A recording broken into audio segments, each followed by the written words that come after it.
बक्सर में आज खासकर महागठबंधन द्वारा जिस तरह से वोटर लिस्ट में बिहार के लोगों के नाम काटने को लेकर के बंद का आह्वान किया गया है, उसी के तहत अभी हम मौजूद हैं ज्योति प्रकाश चौक पे।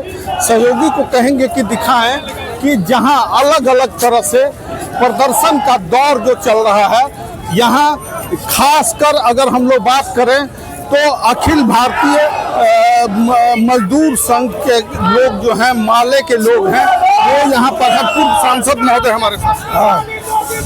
ये वोटर लिस्ट को लेकर के किस तरह का आप लोगों का विरोध है कि इसमें जितने कागजात मांगे जा रहे हैं, जैसे जन्म तिथि बताइए, अपने बाप का भी, दादा का भी, ये सब संभव है?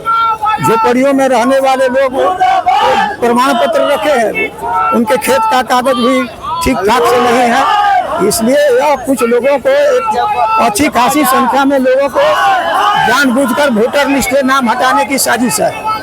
सर, भारत निर्वाचन आयोग ने अभी एक अमेंडमेंट दे दिया है, उसमें संशोधन की बात कही जा रही है। कहा जा रहा है कि आपको सिर्फ एफिडेविट फॉर्म जमा करना है। एफिडेविट फॉर्म है, इसको सिंपल करिए। सुप्रीम कोर्ट ने निर्देश दिया है, इसको सस्पेंड कर दिया है कि मत कीजिए। आपने बहुत इसको कॉम्प्लिकेटेड बना दिया है, इसको सहज बनाइए। आपका दस्तावेज देखना ठीक है, लेकिन उसके पास आधार कार्ड क्यों बना था? आधार कार्ड क्यों बना था?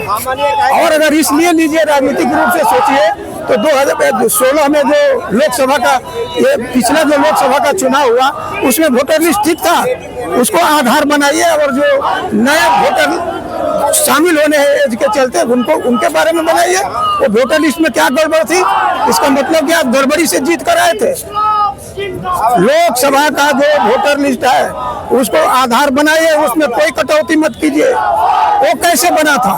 इसकी क्या जरूरत रही? इसका मकसद है कि जो आपके वोटर नहीं है, उनको अपनी मशीनरी दे के उनका काटो और उनको काट करके चुनाव जीतो।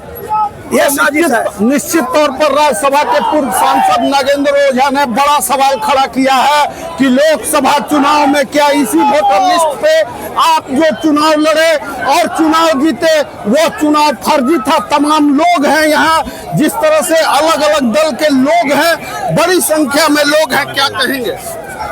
ये जो चुनाव आयोग है, वह भारतीय जनता पार्टी आरएसएस का एजेंट हो गया है। जितना कॉलम दिया है, 22 बिंदुओं पर ये फुलफिल करने को कहा है। अब बताइए आप, 22 बिंदु को कैसे पूरा करेगा कोई गरीब? पहले से वोटर आई कार्ड है, ये है। तो निश्चित तौर पर लोगों में जिस तरह से देख सकते हैं, सहयोगी को कहेंगे कि जरा गौर से दिखाएं कि किस तरह का ये आंदोलन का रुख है। और यहाँ तमाम लोग जो हैं वो यहाँ पर हैं। निश्चित तौर पर कह सकते हैं कि आज ये आंदोलन का जो तरीका अख्तियार किया गया है, सुरक्षा के तमाम इंतजाम किए गए हैं। सर, अनुमंडल इलाके में किस तरह की स्थिति है? खत्म हो जाएगा। तो निश्चित तौर पर देखिए, प्रशासन सुरक्षा में लगी हुई है, तमाम लोग हैं। राष्ट्रीय जनता दल के झुग्गी झोपड़ी के प्रदेश अध्यक्ष हैं। ये बंद क्यों?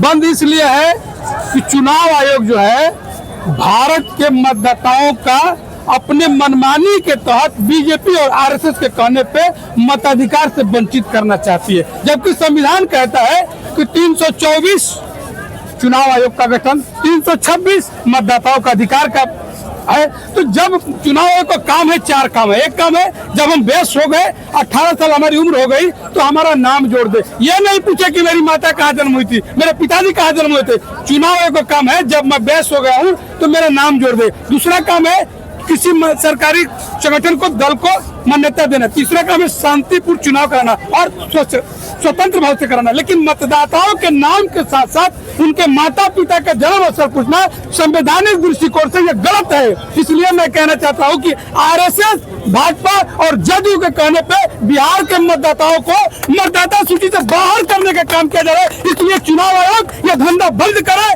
किसी भी नागरिक को मतदाता सूची से नाम नहीं हटाए। इसलिए हर संभव हम लोग प्रयास करें कि भारत का नागरिक का, किसी भी नागरिक का चुनाव आयोग मतदाता सूची से नाम बाहर नहीं तो निश्चित तौर पर अलग अलग तरीके से यहाँ जो चौक पे खास करके कह सकते हैं कि बक्सर का ज्योति प्रकाश चौक पूरी तरह जाम लगा हुआ है और लगातार लोग आंदोलन के रुख में हैं। अलग अलग दल के जो गठबंधन के लोग हैं, क्या कहेंगे इस तरह के दल के?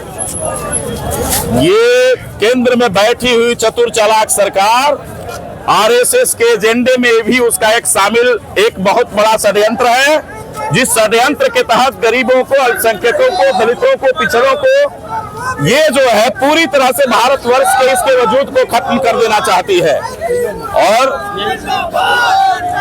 आप वजूद को खत्म कर देना चाहती है, जबकि देश में बैठी हुई इस चतुर चालाक सरकार को हम बता देना चाहते हैं कि इसके इशारे पर जो माननीय चुनाव आयोग नाच रहा है, निश्चित रूप से उसके पारदर्शिता पर